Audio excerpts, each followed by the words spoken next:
Good morning, Rotary Club of Centennial. Bring up the volume. I only have 2 left. I need to have fond memories. And West, I believe you have the inspiration this morning. I just learned that. Check your email. I was just reminded of that. Microphone, please. Okay. So out of the top of my head, I'm going to be inspired by this club.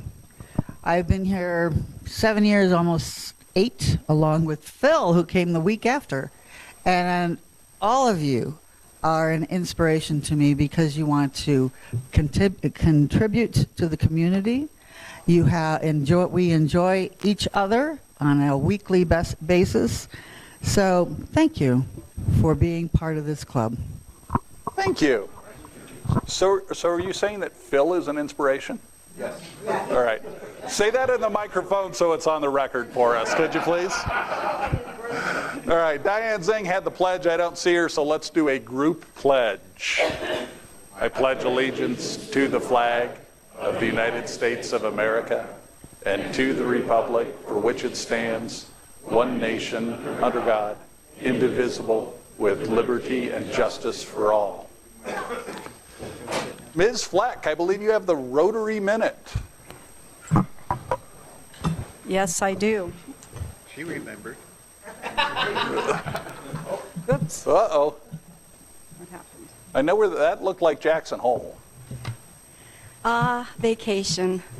Vacation memories are still being fondly remembered, right? So we're going to look at my vacation pictures for our Rotary Minute.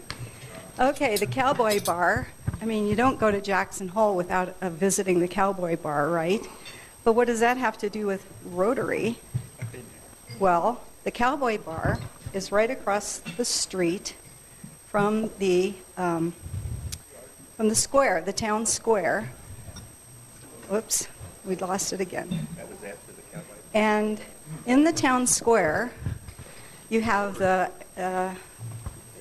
magnificent antler arches, one on each of the 4 corners of the square. And who doesn't like to get their picture taken under the antler arches, right?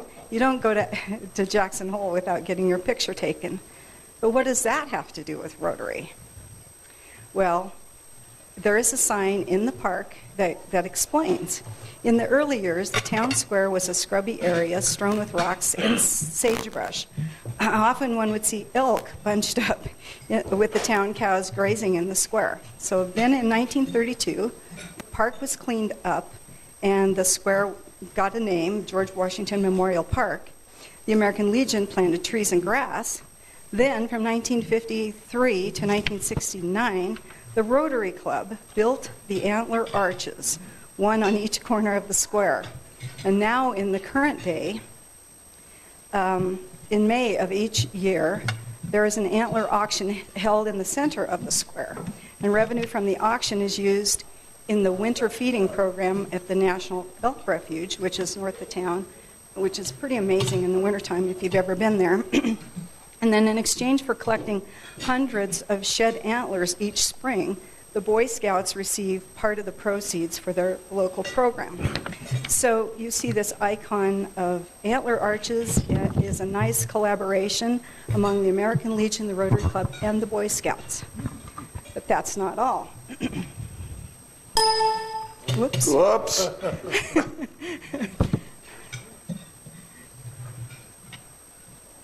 There we go. All right. In the center of the square is this beautiful bucking bronco bronze statue, and it honors the local veterans who served in World War I through the Desert Storm. It's got all their names inscribed on there. And then also is this inscription that says, "This beautiful memorial is dedicated in loving memory to the Teton County veterans, Jackson Hole, Wyoming, presented by the Rotary Club of Jackson in honor of those who served." So Rotary has played a big part in the building of some of the icons in Jackson Hole. All right. Very nice.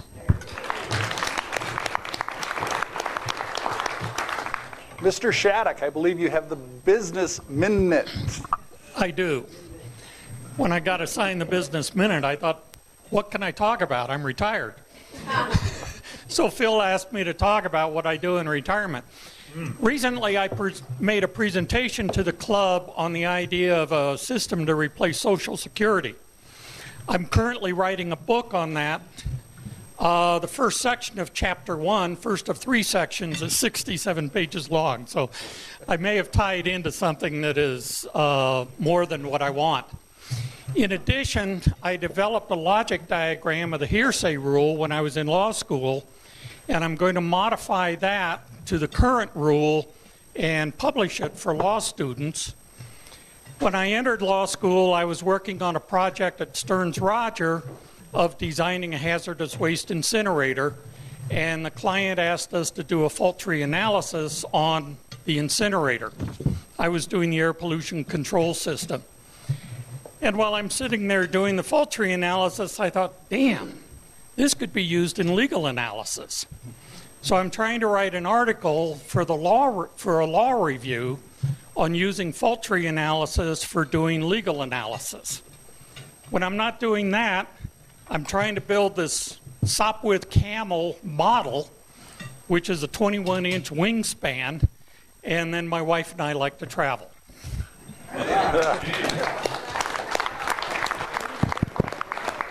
That sounds indeed like a fitting retirement for a lawyer/engineer. Maybe you could collaborate on that, Mr. Hope. All right. I'd like to thank, I think Doug Hanna did setup, and I think it's going to be a group takedown because Mr. Wexler wasn't able to make it today. Kathy Smith, great job greeting. I felt very well greeting. And Wes, very much appreciate that inspiration and acknowledging your fellow Rotarians, and great job on the group pledge. We have one visiting Rotarian today, the illustrious Mr. Ralph Ogden. Please stand up and say hi. Ralph is from the DTC Club. And my guess is you're going to be part of the speakers today too? I'm going to watch the speakers and listen carefully. Oh, you would add so much to those two if you were to get up and join them.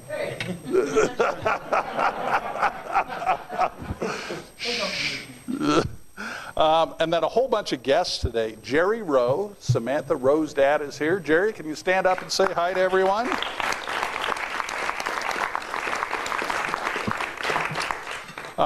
Then this was actually a very good tie-in to Karen Fleck's Rotary Minute. James Miazza from the Boy Scouts is visiting us today. Corey Kasem is here, guest of Mark and all these guys. Corey, tell us what you do, since you actually are kind of an integral part of this. So I'm a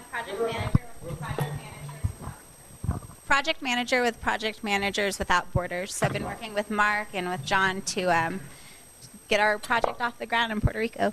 Good. Do they listen to you? Yes. Okay, just checking. I saw him nodding, so I figured I'd agree. All right. Sheriff Dave, would you like to introduce our guests back there? I'd be honored. This is Kathy Rayleigh. She is our communications manager for the Sheriff's Office. That's a dispatch. So think about 30-some employees that answer hundreds of thousands of phone calls a day, 24/7. Carol Dennis, one of our supervisors, and soon-to-be retiree that's going to be honored by a Rotary this morning. Yes, just in a couple of minutes. Smile on her face. Yes, she does. I understand that feeling. And then her mother-in-law, Leah Dennis, Sean, Carol's husband.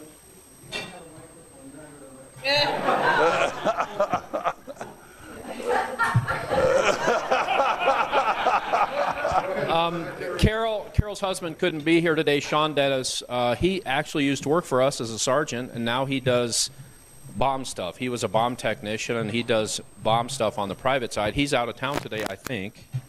NASA. He's at NASA today, so he couldn't be here today. But we'll talk more about Carol in a few moments. Wonderful. Yeah, it'll be just a couple of minutes. Great. Thank you. Very warm welcome to all of our guests today. Did I forget any guests? Did anybody sneak in that I didn't see? No. Birthdays, bunch of birthdays. Cheryl.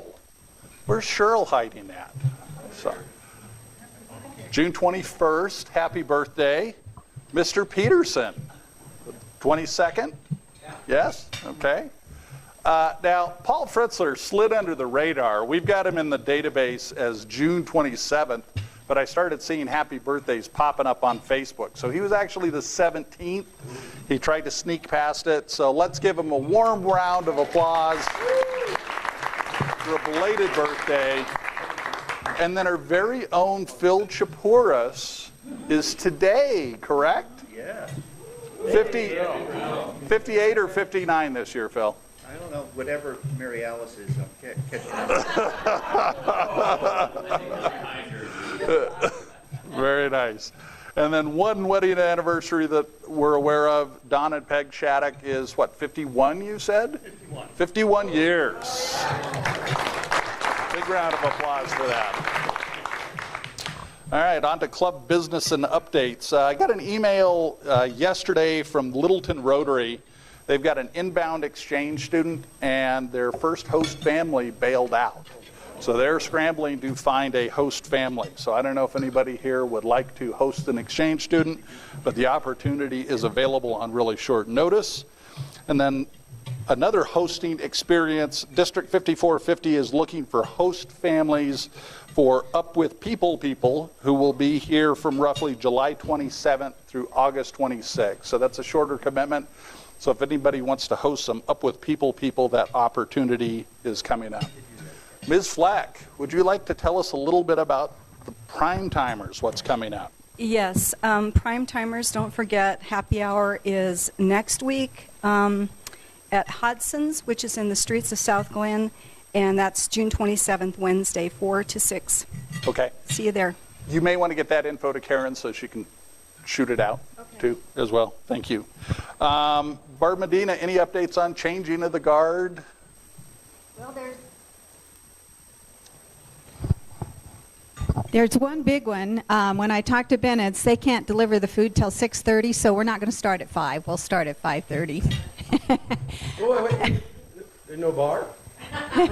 There is a bar. There's a BYO bar. Then Yes. let's start at 5. John wants you upright when he gives the awards. No, Trip's okay. Trip can be kind of slid onto the couch. That's fine. So if anybody's name's not on the sign-up list, please go ahead and do that. I have a few people signed up for a salad or an appetizer. I don't need everybody to bring something. Most of the food will be delivered by Bennett's, but Okay. they don't have a green salad, so I thought I would make that. And then if we have an hour to kill drinking, we probably need appetizers. So Right. How many appetizers do you think we need? Oh, probably 3 or 4. 3 or 4? So anybody wants to do appetizers, let Barb know. And, Yep. okay, perfect. So other than that, I'll see you next Saturday, 5:30. Right, great, thanks. Yeah, so that's coming up this week, changing to the guard. Let's talk a little bit about blessing bags. The millennials on the 14th, on Thursday the 14th, decided to do an en masse blessing bag distribution down near all the homeless shelters. And I learned an awful lot during that experience. I went down and joined them. One is the homeless population is so bad in that area, they actually bring buses in the evening to ship some of these guys up to a shelter up in, I think it's Commerce City, and then they bus them back down the next day. So the shelters are overwhelmed down there.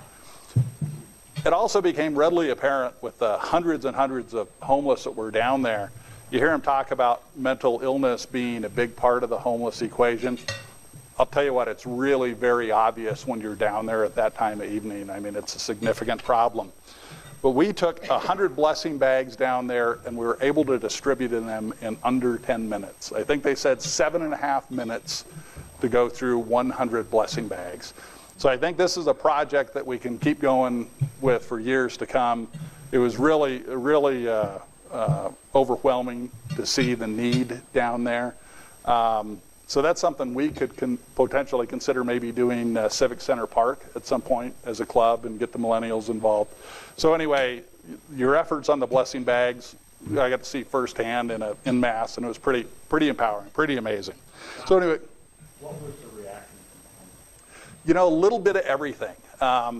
There were some people who were really skeptical. It's like, why are you giving this to me? There were some people that were actually a little hostile. There were also other people that were just so incredibly grateful. We saw people that got it and immediately said, oh, they're homeless themselves, and it's like, oh, I know someone who needs this stuff.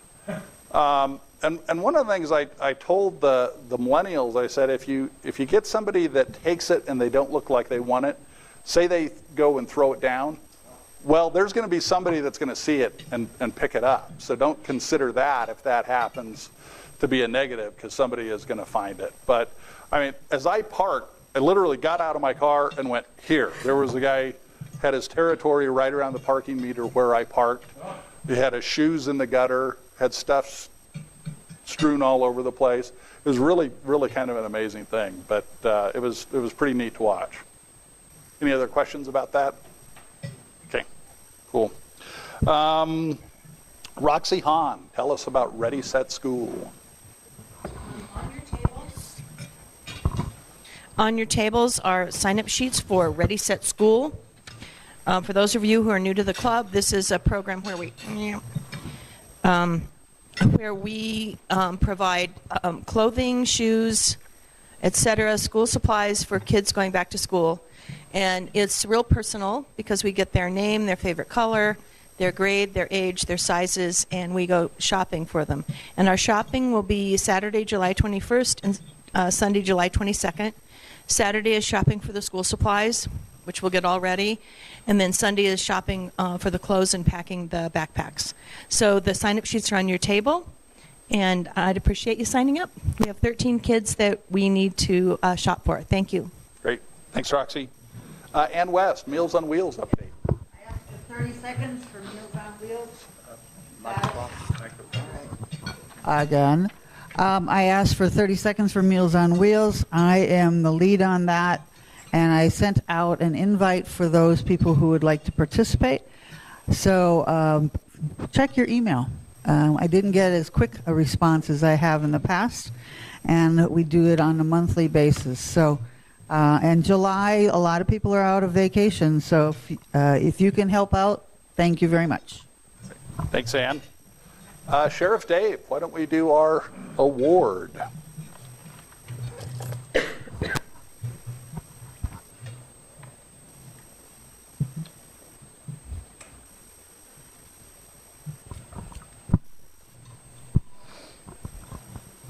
Carol? Yeah, you don't get to sit back there during this. You've got to come up in front of everybody. When Roxy started to speak, John, did you notice how fast I got her the microphone? Because I learned a lesson, just so you know. And by the way, I'll tell you, I was greeted in just an exceptional manner this morning. I mean, really wonderful. It's too bad Tripp wasn't here to get some lessons.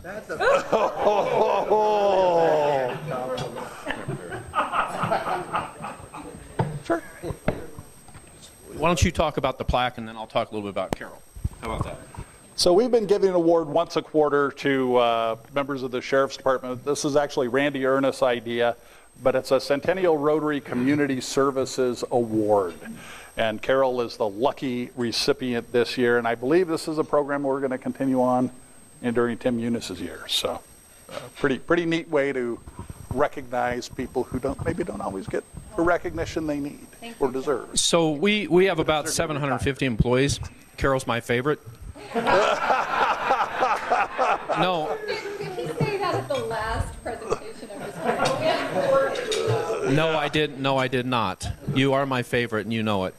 So, Carol, as I said, Carol's a communications supervisor, and I'll tell you what, 26 years of doing that as a dispatcher and now a supervisor, and I'll tell you what, if you ever want a tour, come into dispatch, and if you want to see one tough job, that's one tough job.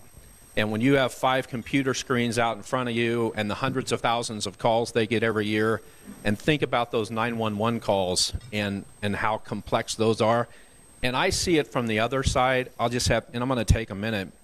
There's nothing better than a great dispatcher, because when it's hitting the fan out there, which it does, dispatchers can make a difference and they can save lives. And ultimately, I will tell you, what's really cool about it is that a good dispatcher kind of runs the deputies. They tell them what to do. Hey, I need a deputy over here, because they get the big picture. And it's great to have great dispatchers. And Carol's a working dispatcher. We don't have dispatchers that just stand around and watch. We have dispatchers that are assigned post. And I always enjoy it when I hear Carol on our main channel, our channel 1, and once in a while I'll call in and just give her some crap because I hear her on the radio, and just to chat with her. That's what I think about her, and she does the incredible job. But on the official side, let me tell you a little bit about her. Started with us January 13th, 1992 as a dispatcher.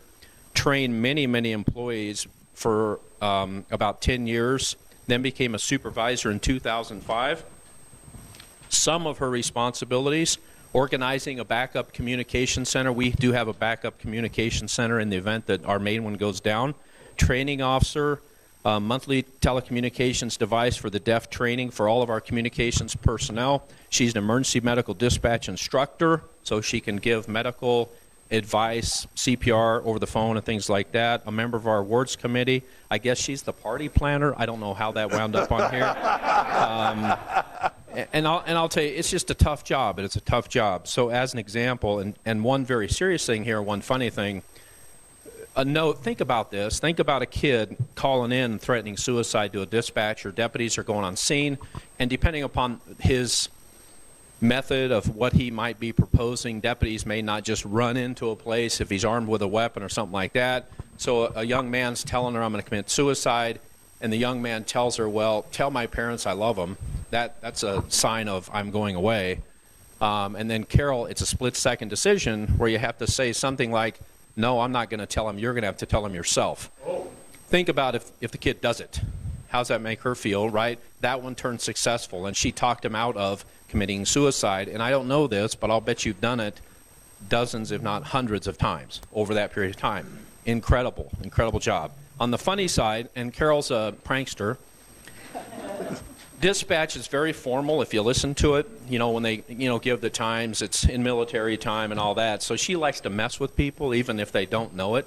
So Kathy gave me this. You would fit right in with this Rotary Club, by the way. Yeah. Just so you know. So we have shifts and days of the week and district numbers. So when you hear 1 Adam 11, that all stands for something, and just think about the number just to mess with a deputy out there.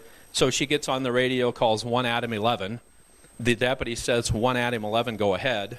Carol, 1 Adam 11, disregarded 1111, which is the time she did it. And it's dispatch humor every day.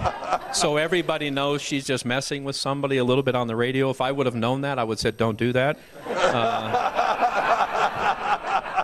But what can I do to someone that's retiring? I can't. But just like everyone else you've seen up here once a quarter, I appreciate it personally. I'm sure Carol does. She can speak for herself. But I really appreciate this, and Carol's a star.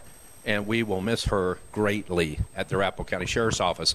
And if you live in the county, and if you ever dial 911, it's too bad you're not getting her to answer your phone anymore. Because I'm just telling you, great job. Carol, congratulations. Thank you.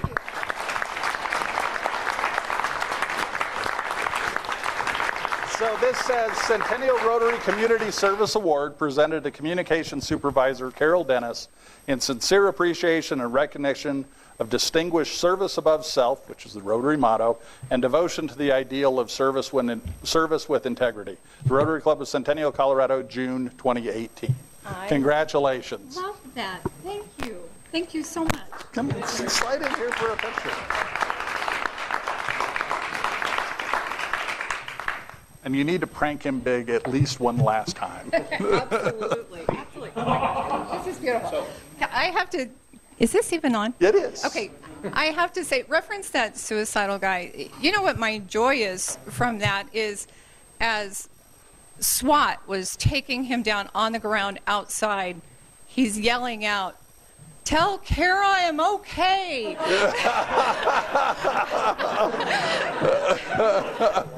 It was crazy. So I appreciate that. I appreciate you guys. Thank you. When I walked in the door, wow, you guys are welcoming. Thank you so much for being like that and for this. This is really special.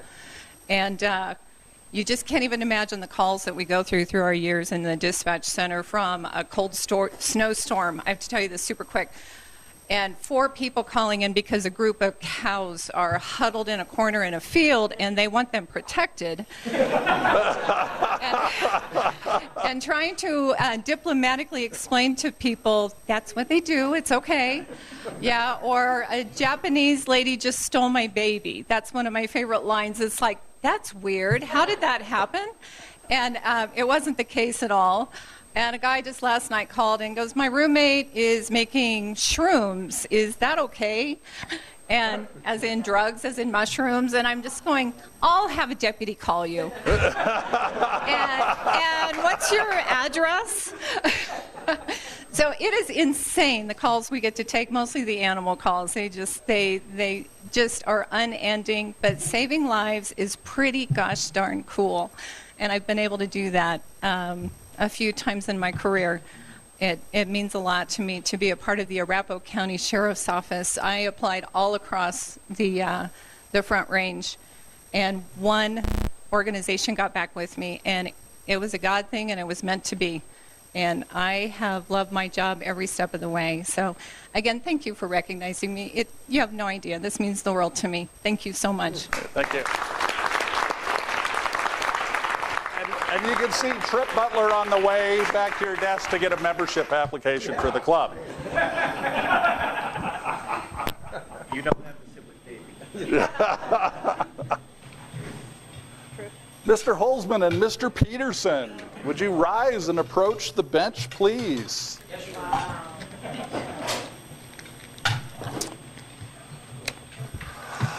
Shed that red badge, sir. Yes, sir. You have earned your blue badge for the Rotary Club of Centennial. Thank you. There you go. Congratulations. Thank you. Another step. We recycle these. Yep. Thank you very much. More picks? Come on, Livingston. Dressed a little more formally here. You're good. Yeah. Right. Great job. Ms. Henshin, would you come up here real quick? I believe there's a surprise in store for someone. There is. So now that he's finally back in town, Mr. Hoff. So many of you know the Paul Harris Foundation and what it means to be a Paul Harris Fellow. Our foundation is given by all of us, that we give money. And for my family, it's been very special. When my dad started as a Rotarian, he learned about the Paul Harris Foundation. And he was so amazed by the lives that are changed and the things that they do that he got into his budget and he wrote it out. And he was on a mission to become a Paul Harris Fellow, which means he donated $1,000 to the foundation. After he became a fellow, he gave money so that my mom could be one. There was a beautiful lady named Kathy Smith who used to be in our Rotary, passed away of ovarian cancer, and she always wanted to be a fellow, and he made sure she was. And he went to Hawaii and participated in their Blue Marble, won their part of their pot of over $1,000, which didn't ingratiate him to them until he said, "I'm going to buy my daughter a Paul Harris fellow, Paul Harris." And so now that you're almost part of this, well, you are part of the family officially in a few days. This is our gift to you, and you have become a Paul Harris fellow. Aww. Hand him. Before I do this, I just want to say what's really cool about this, especially as you travel the world, I encourage you to wear this pin because it is this foundation that builds wells. It's this foundation that does polio. And I'm looking at Andres, and I think he said one of the coolest things that sits in my head is that as we donate to this foundation, as we look at grants, as we do these things, there are people around this world we have never met who are struggling with life, and their lives are about to be changed because of what we do here. So remember that. And I'm having a hard time getting it undone. You've got longer fingernails than I do.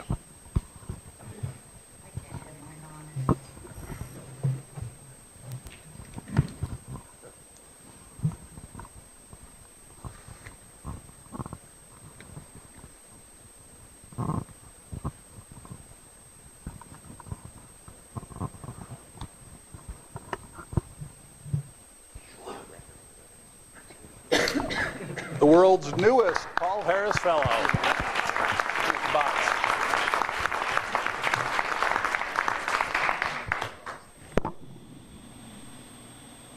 What a jam-packed agenda today. We're having so much fun. Travel gifts. Do we have any travel gifts? Jay Zing. It better be in Chinese, Jay, because I know where you've been. Here you go. You can have ours. Well, I actually have a few things. Good. A wine bottle cover with dress. Oh, wine bottle dress. And there's also a display of things about a panda. You didn't bring us a panda?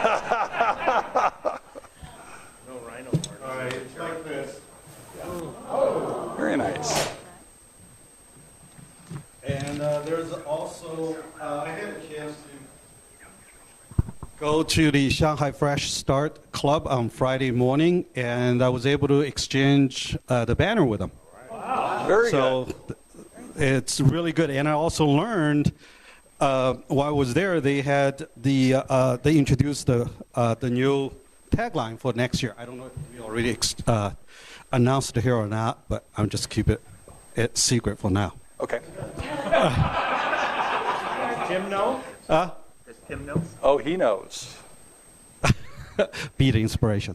So, and it also, another amazing thing too is they were talking about at the Rotary Club about what's going on, and one particular topic is about food waste, and in Shanghai, and how significant that problem has been, and how does that compare to the rest of the world. So it's really kind of social entrepreneur and social engineering, and so it's very inspiring to hear that. And they also started a side project for Down syndrome kids. So I after the meeting, I went to the girl who announced that project. I said to her that, do you know there's a Global Down Syndrome Foundation here in Denver, Colorado? She said, no, I did not know that.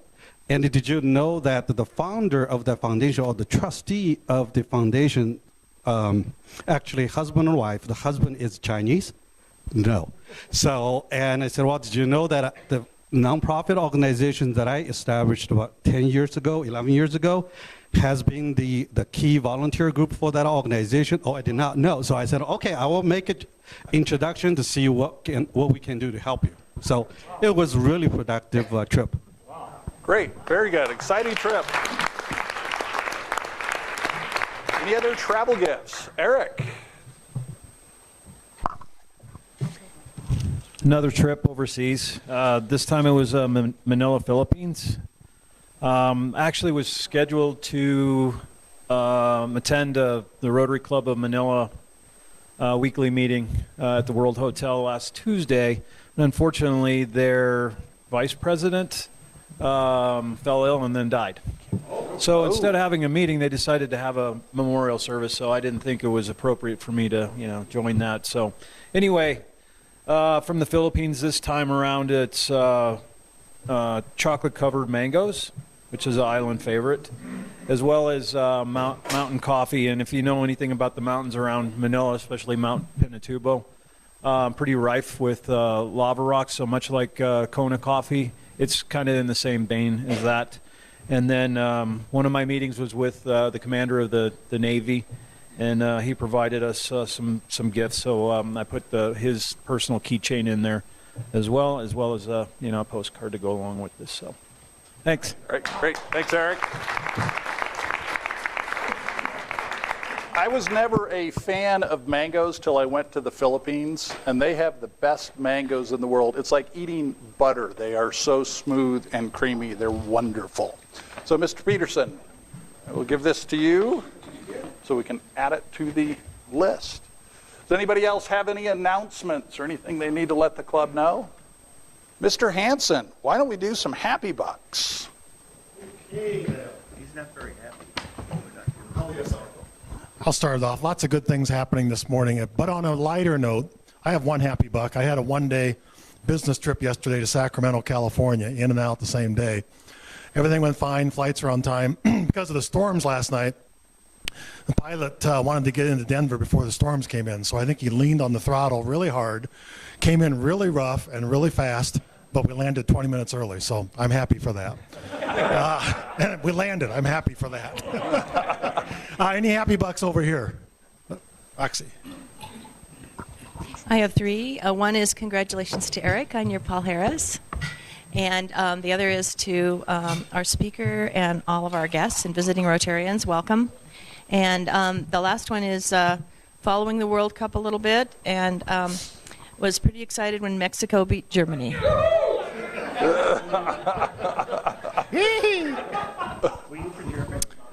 I have 5 happy bucks. The first is an apology for not noticing last week that we have no Blue Marble tickets. I mean, literally no tickets to sell. So my mission in life is to buy a new wheel. We'll be back in the Blue Marble business next Tuesday. The other 4 are thank you, happy bucks, to Ann for badgering me to do Meals on Wheels, but especially to Vern. It was a great Friday morning. Thanks. We had fun. All right, I have 5, and congratulations, Carol, and enjoy your retirement. And the other was Eric, congratulations. And the rest of 3 is, contributed to my trip. I just came back yesterday and caused like 5 hours delay coming back to Denver, but I'm here. I'm back here. Yeah. So, and nice to see. I'm so proud of this club. And over there, the club that I went to, everyone, including visiting Rotarian, has to pay equivalent of about $16 for a tiny breakfast. And we're very generous here. So, appreciate it. Okay, over here, yes. I am happy this morning. I have several happy bucks because I was fortunate enough at last week's meeting to take several blessing bags. And I had the opportunity to distribute a couple of them last week, and the response was absolutely amazing. Tim, to your question, it was a lot of gratitude, but more so curiosity. People wanted to inspect the bag and open it up and look inside and see what was in it. So I'm just grateful that I had the opportunity to share that. Just happy for all our guests today. Good, good. Trip. I've got one because this is as my tenure as membership director winds down. I wanted to tell you how easy it was to do it, and James is a perfect example. This club generates whatever kind of energy that people call me, people email me to come visit our meetings, and that's incredible. Who's got a job like that? That's just great. And I thank everybody. Samantha. Thank you. There you go. I have 2 happy bucks. The first one is thank you to our guests for coming, and I trust that you'll return. Carol, we certainly have many opportunities for you here now that you're going to be retired. And James, we'd love to have you back too. And the other thing is I'm happy because this weekend is almost over. Every year I sponsor a neighborhood garage sale, and takes a tremendous amount of time and effort to put that together. There are 35 homes participating, lots and lots of stuff. So if you would like to come and spend Friday or Saturday shopping, you certainly can. If you want to bring some CASA kids, bring some CASA kids, or bring any homeless people you'd like to outfit. They might appreciate that. Good, good. Anybody else here? Okay. I got $1 because I'm going to be 68, and had I known I was going to live this long, I would have taken better care of myself. Who else here? Okay, over on this side. Excuse me. Whoop. I have 5. Since I'm not going to be here the next 2 weeks, I'm flying out of the country next Tuesday to go to England and Scotland, and This trip can't come fast enough as far as I'm concerned.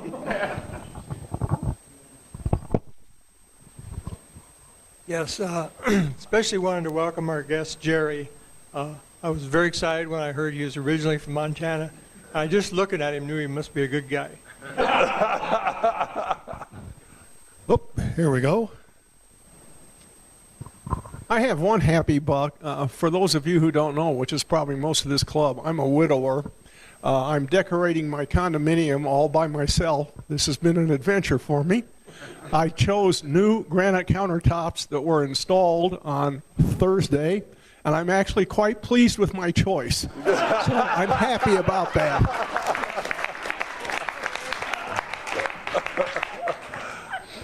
Okay, over here. I have $1. My son was in town, and I spent some time with him and my daughter for Father's Day. I don't know if I mentioned it last week, but my daughter Katya finally has a job.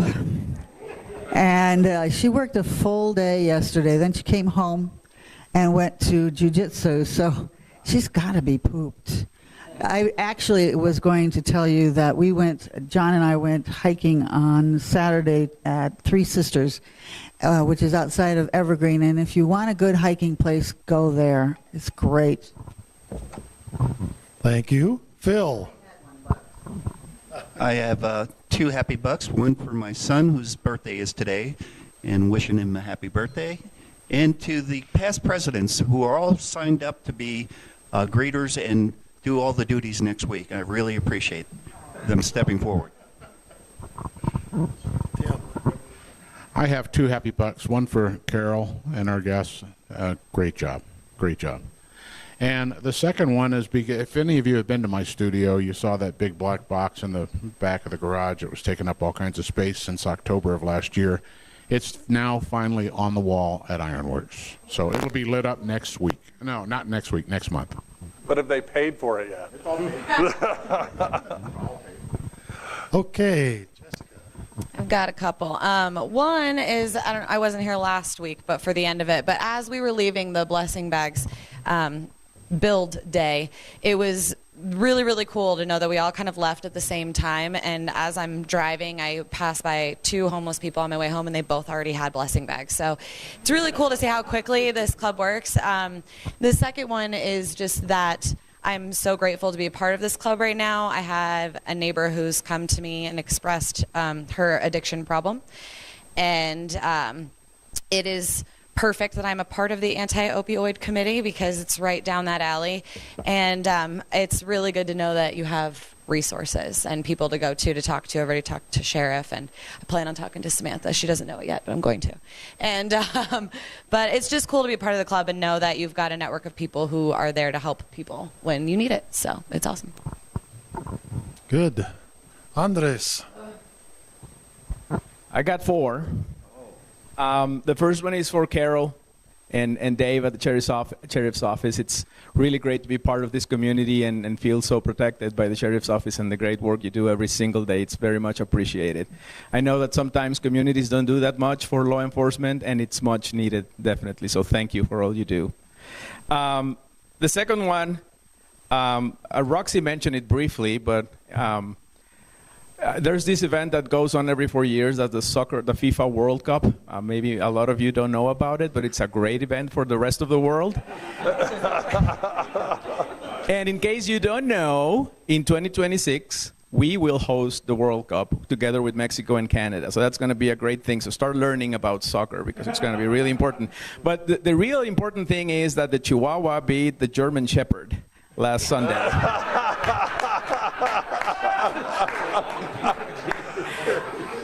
And I'm looking forward to a dinner at the at Eric and Catherine's house because we had a bet going on, and it was either going to be enchiladas at our house or Jaeger Schnitzel at your house. So I'm looking forward. I'll bring the Mexican beer to go with it.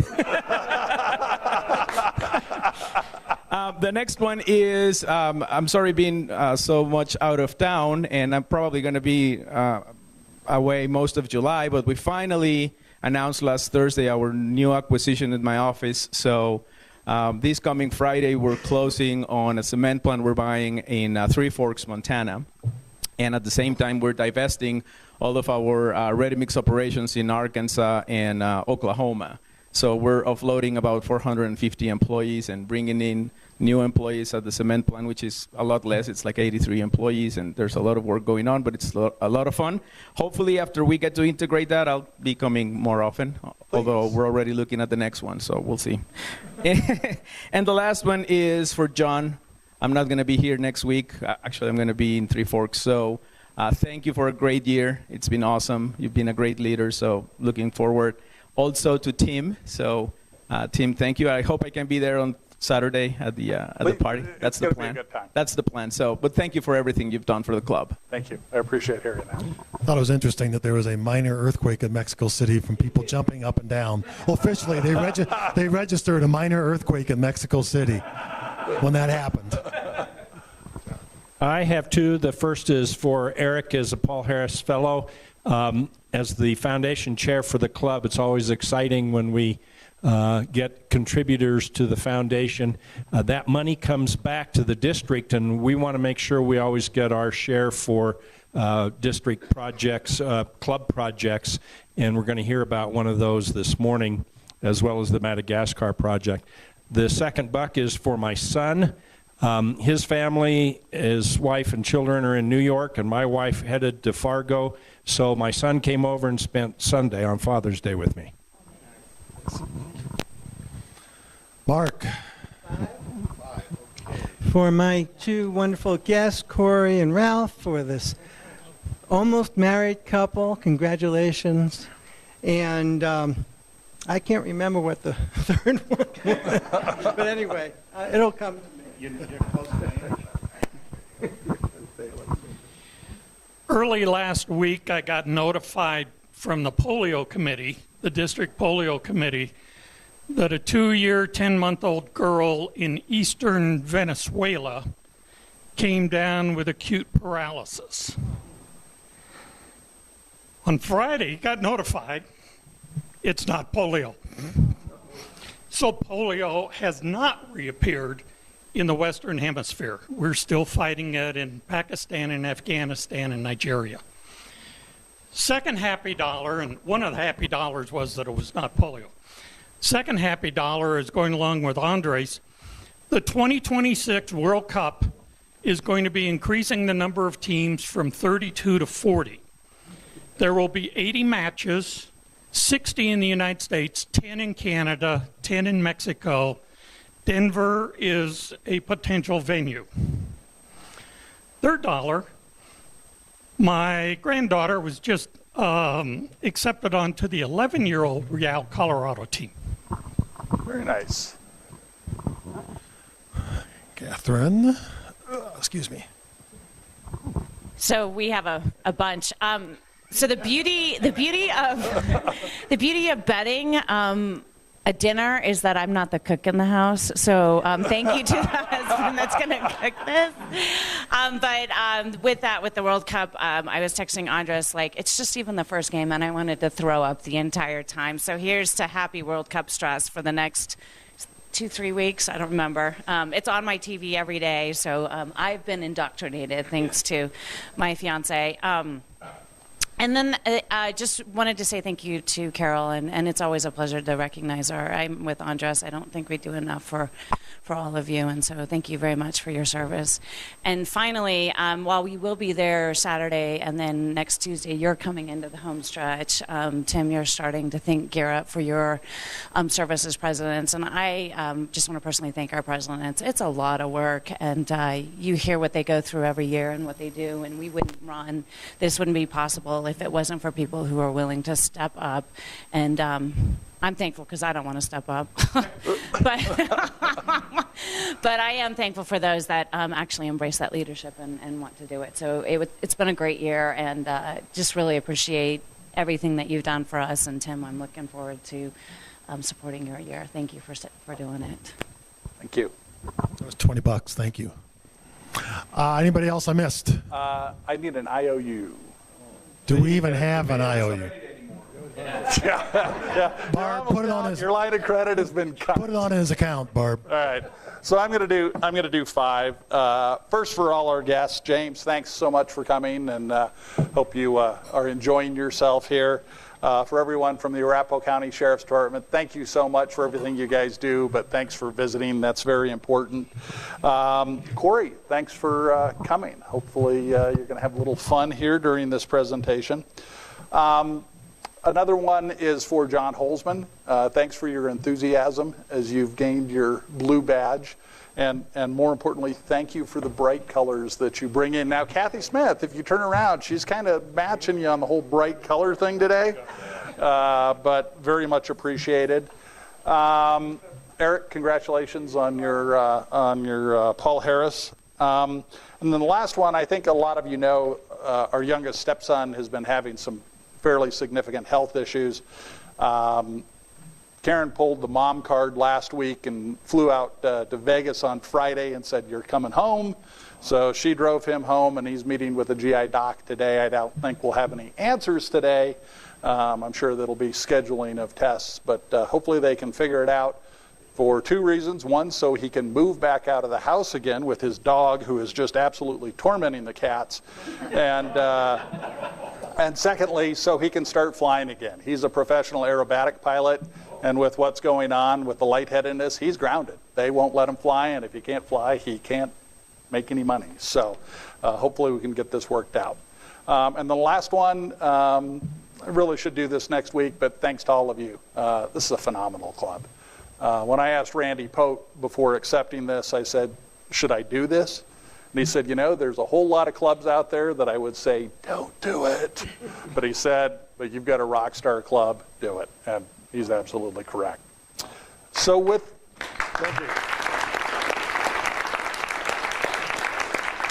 that, I warned you, Mark, that we had a lot going on today. These two need no introduction.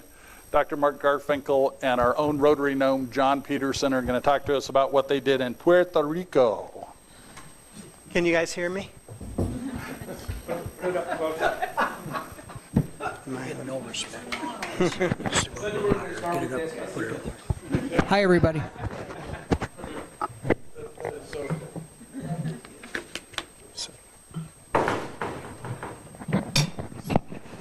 Okay.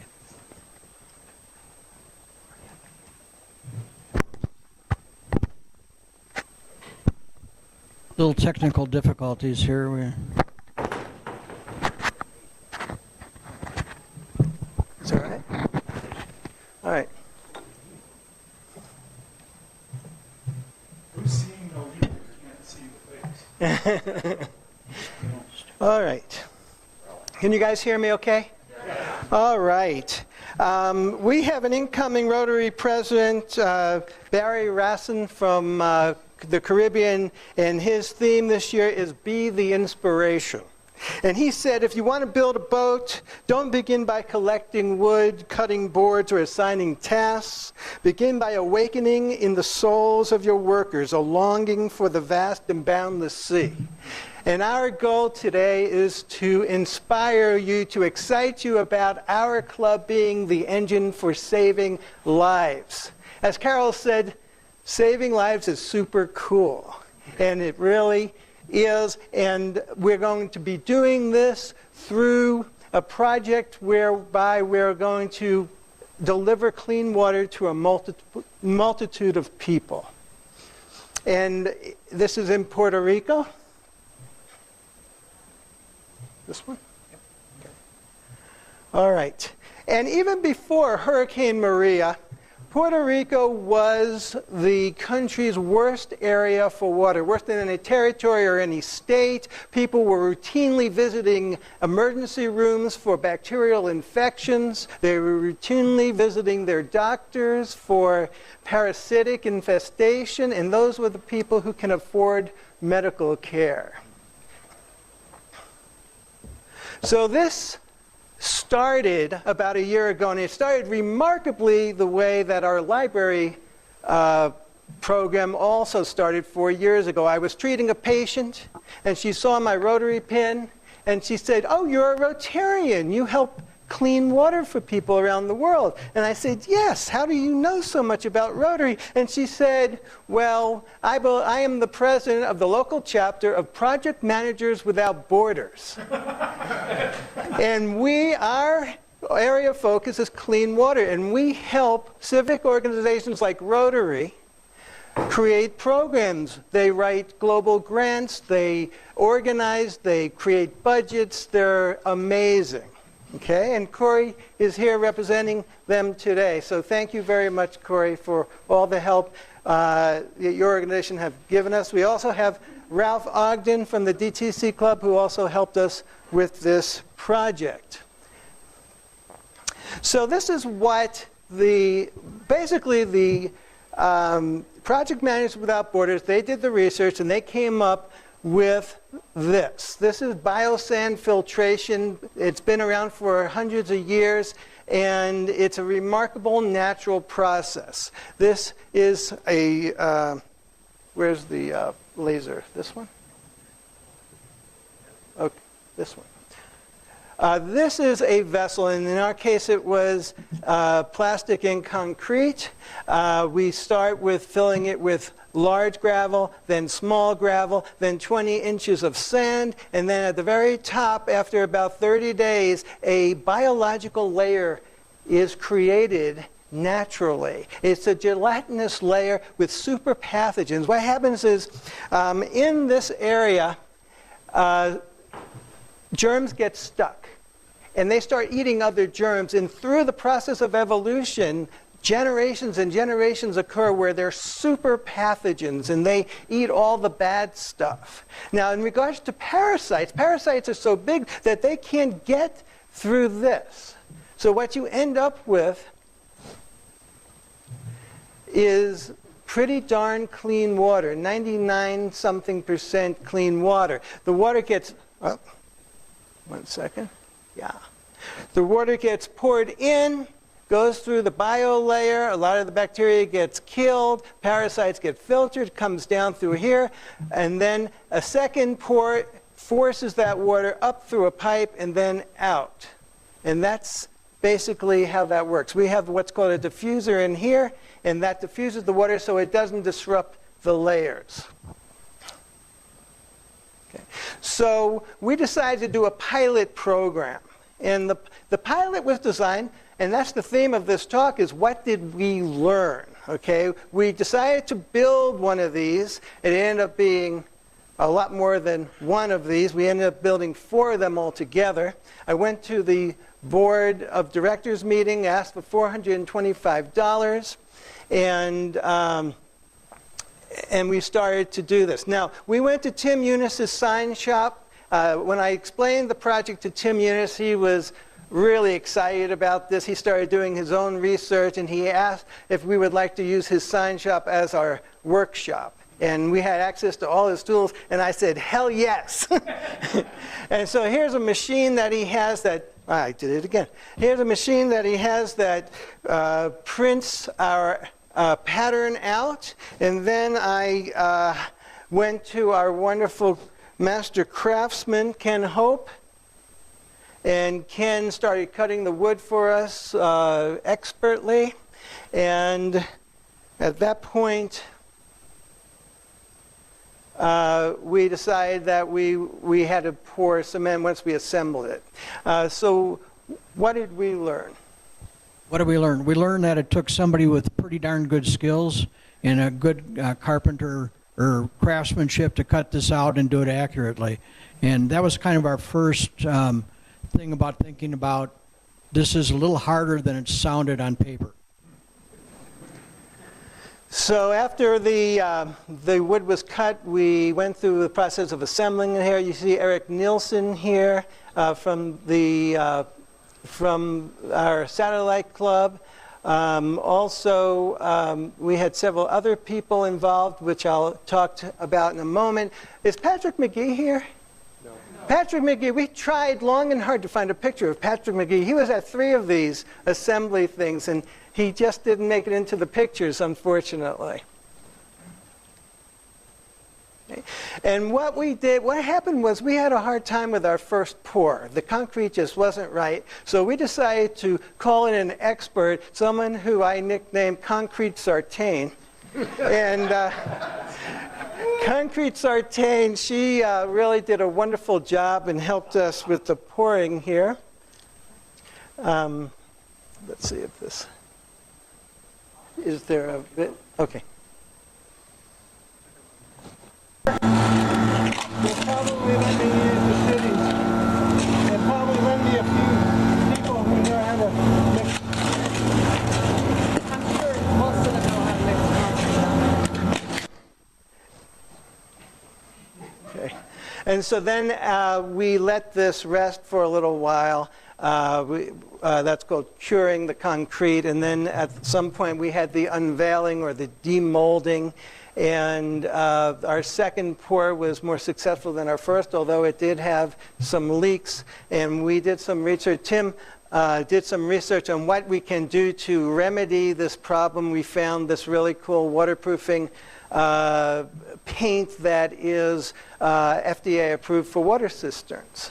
So that really was a remarkable thing. This is our first attempt. You could see we tried patching it, and it was just not, it kind of looked like an ancient Roman ruins. What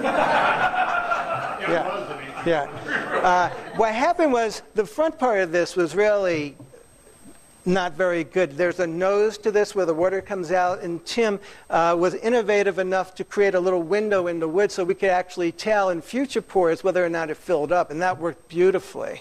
So some of this was our own innovation. So what did we learn? We learned we weren't Andrus. We don't know how to pour cement very well, but we learned.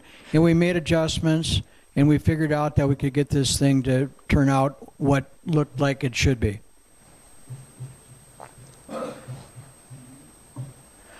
So once that happened, we had to prepare the aggregate, the gravel, the sand, and you'll see later that washing the sand was a big problem for us. And once everything was put together, we had to test it.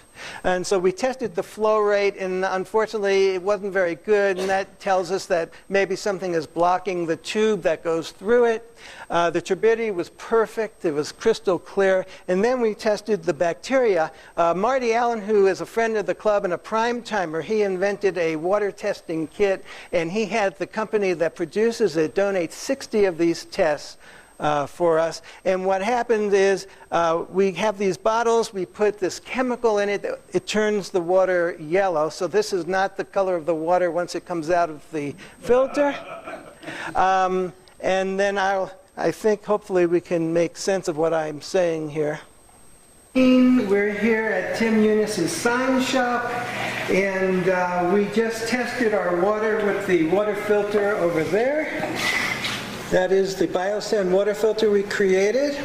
This sample right here is raw, a raw sample. This has animal feces in it, and this is the sample after the filtration. I'm going to turn this black light on, and if it has E. coli, you'll see it become fluorescent. So here we go, Ralph, turn it off, and here we are. All right, so here we have fluorescent sample. This is the raw sample before we put it in, and this sample is filtered. It is not fluorescent, and therefore does not have E. coli. This was a make or break situation. If this didn't happen, everything we've planned was done. Okay, so this made us all go, whew, okay? We're actually not going to kill anyone. That's really, first. And that was only after 48 hours. That was only after 48 hours. So the biolayer didn't even have time to develop. So this is without really a functioning biolayer. That's how good the filter works. So what did we learn? What did we learn? We learned that, like the other 220,000 biosand filters that we know of in the world, ours worked also.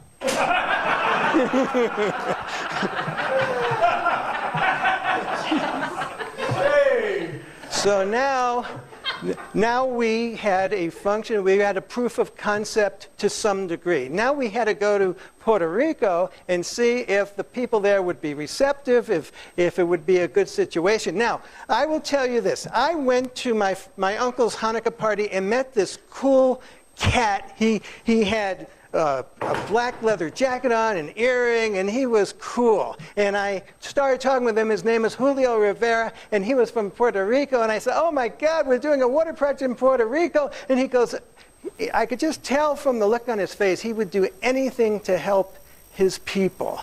And so he arranged with the mayor to get us a place to work, which this is not Tim Eunice's sign shop. I would have loved Tim Eunice's sign shop to be there. But anyway, this is the old cultural center, and he arranged for municipal workers to be there and for us to build what we're planning on building over there. So this is Puerto Rico. If you think of it as a rectangle, it is 30 miles this way and about 100 miles this way. There's 3.7 million people. So if this was a state, it would be number 29 in population. It would be somewhere between Connecticut and Oklahoma. They are also $19,000 on average income. So if this was a state, they would be 51. And Mississippi, who is the worst, is 40,000. So they're not even a close 51, okay? So Mocha is in the northwest corner right here. This is Acra, where we stayed. We started out, I gave a little talk to the municipal workers there, explained what we were doing. The men there were like, they were dying to start measuring this thing. They wanted to build one for themselves, which is fine. You could see here, this is my friend Julio, and he's holding papers that were produced by Project Managers Without Borders. These are instruction manuals. These are flyers. So they really came in handy. Of course, the project managers had it translated, so it was really wonderful. And so there was a great deal of participation with the people there. So what did we learn?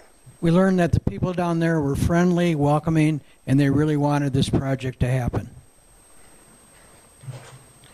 So our big issue was demolding, trying to get wood out of this thing once it cured. This is our second day there, and it was just, we must have spent an hour and a half trying to get this wood out. No, the dagger board came out pretty easy. It was the hinged wood, the inner core, that was a problem. And that's the dagger board sliding right out. That was really nice. I was thinking, oh yeah, and then all of a sudden, okay. So the only problem is, once again, we suffered the leak, the dreaded leak. So this was day 2, and I love Julio's little stance there. Anyway, so I did test the water flow was perfect. The flow was fantastic, and so we had to deal with the leak. The next day we went to Home Depot, we bought the paint, and John, I learned very quickly that John and I make a great team, but what I learned very quickly is that he's the brains and I'm the brawn. And so he waterproofed the inside, and what did we learn? We learned that they all leak and they all have to be painted. So we didn't have a perfect pour. And then this is the crazy thing about the project, is washing the sand. It took us, in almost 90-degree weather, it took us 6 hours to wash sand for 2 filters. And this is a municipal worker, that's Carlos. He brought his wife the 3rd day, and we washed. And we washed. And this is the face of someone with 6 hours and dehydrated. And I learned something about being in pictures is I'm much shorter than I thought I was. I'm much balder than I thought I was. I'm much more Jewish than I thought I was.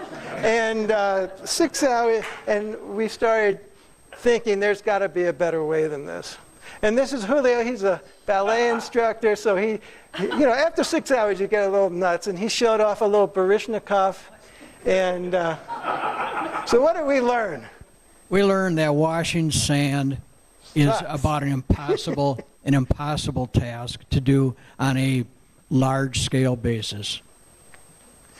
So we started moving everything to the site. We're ready to install now, if you're looking at me, if you're a patient of mine and I instruct you on how to lift properly, we're not lifting here. We are rolling on these rollers. So this is not how I would bend over to lift something that is, by the way, 300 pounds. Okay? All right. Okay, we got to go quick here. Again, there was a leak even after waterproofing it, so we poured it out and we had to wait an hour. And while we were waiting, Julio cut down some coconuts for us. This is, I named him Es Delicioso. Nice. This is Ralph's wonderful photography, and this is another picture of Es Delicioso. One of the neighbors asked us if we had eaten, and we just went through 6 hours of this and this and that. She made us sopa de pollo, and it was amazing, flavored with herbs she cut from her garden. It was just amazing. And then we went back. It's starting to get dark now. We're leaving that night, and it's starting to get dark. We filled up the filters. We made sure that the water level was proper. We timed it was an incredible flow rate. We innovated. I think that was John's idea. He put some type of, what is that called? The netting that you put at the bottom? Just a filter sock. It's a filter sock, and that guaranteed. We learned a lot from this. And here we are. Completed. And by the way, the leaking had stopped. It was like a Hanukkah miracle. And after we left, they created a canopy. This is the neighbor, the community did this. They built a canopy, they painted. You could see here the drainage pipe which goes into, so they collected rainwater to pour into this. You can't use chlorinated water because it kills the biolayer. And then there is a video. Hello everyone, this is Moca's Bio Sand Filter. Manuel and Lando joining me. This is the filter with mesh inside and around to keep animals and debris out. This is the lean-to with the gutter that will collect the rainwater. And then after that we will pour it into the filters. We have expedited this by pre-filling some of the filter. Now we're pouring it in. Manuel will be taking the filtered water out of the cement one. Lando will be taking the filtered water out of the plastic one. We will then collect the water, put them in different bins. One bin will collect the rainwater, the other one the filtered water. We'll add a couple of drops of chlorine to make sure it's safe for drinking. And here they're saying goodbye to Mark, John, and Ralph. Hello.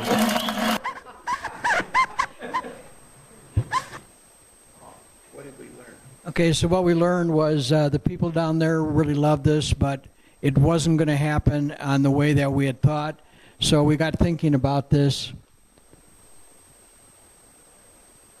and we said there's got to be a better and a faster way. So we started doing all the research that we could, and what we came up with was an idea that we had talked about doing our own plastic thing was very difficult, in that we couldn't find the right vessels and the right containers for a biosand filter. And so then we came across a company that makes a biosand filter all in one piece that we could do, but we still had the problem of washing the sand, and we knew that that was just impossible. Maybe if you were in a third world country where you had a hard time getting materials, but this is Puerto Rico and we can do better. So what we came up with, what we found now, is this is a much simpler way to do this and something that we can implement in a hurry. And it's a plastic membrane filter. The water goes into the top bucket through the membrane that you see in the middle and collects it in the bottom. We can buy this set up for less than we can produce the cement ones or the plastic ones ourselves and get them installed, and we don't have to do any washing of any sand or anything else.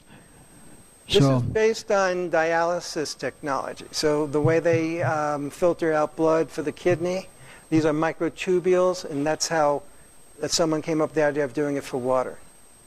So we learned a bunch. You know, we've spent a lot of time on this, and we feel like we've been blessed and educated to know what we know. So, Mark? So where do we go from here? We sat with the project manager, we sat with all of the people involved, and we decided we want to do another project in Puerto Rico that has 100 units, and then apply for a global grant for 1,000. That is what our ambitions are. We'd like to do the 100 yet this summer sometime in the near future, and then probably next spring try to do 1,000 units, and that'll mean we'll need help from people on the ground. You guys and other clubs will need boots on the ground to do this. So, questions? What's the life expectancy of the membrane? 10 years. And?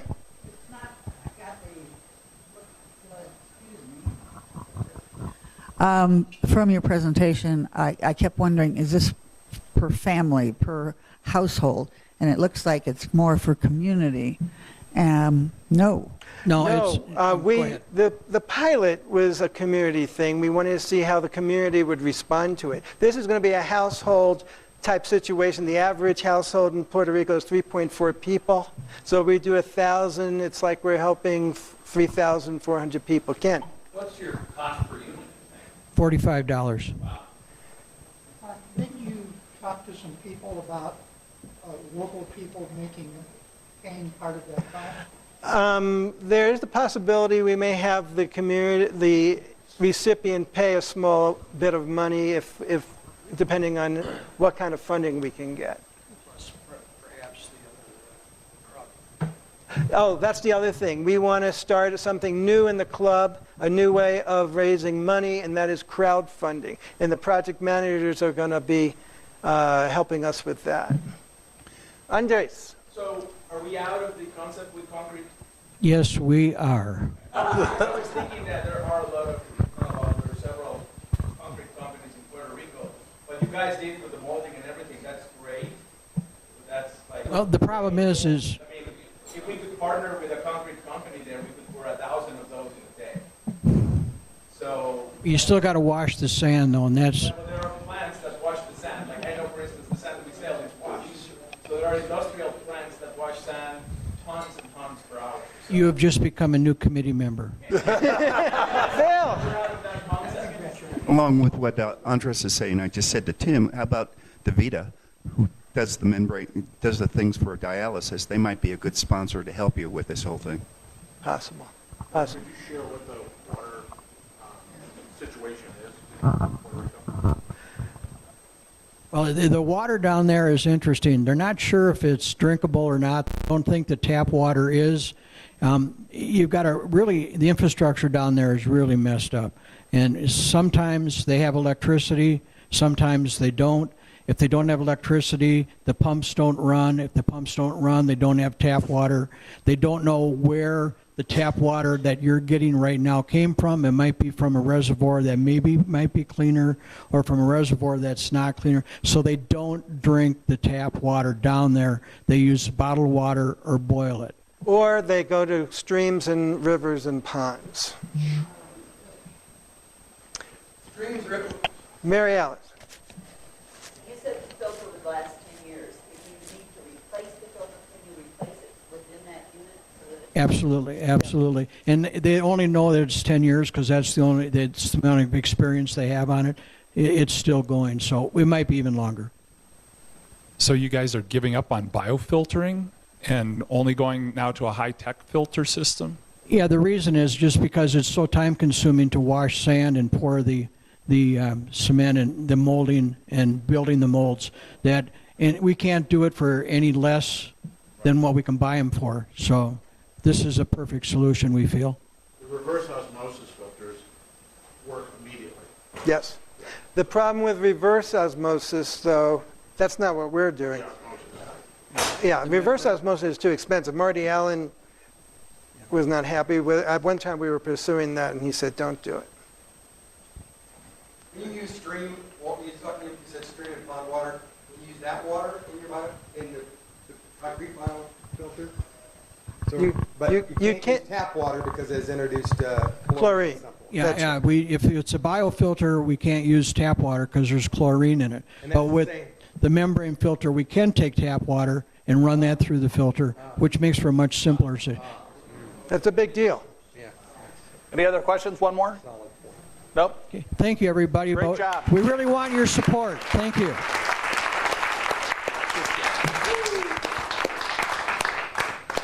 Once again demonstrating why we are a rock star club. Great job, guys. So could y'all stand and join me in the four-way test? For all we think, say, or do, is it the truth? Is it fair to all concerned? Will it build goodwill and better friendships? Will it be beneficial to all concerned? Do good and have fun.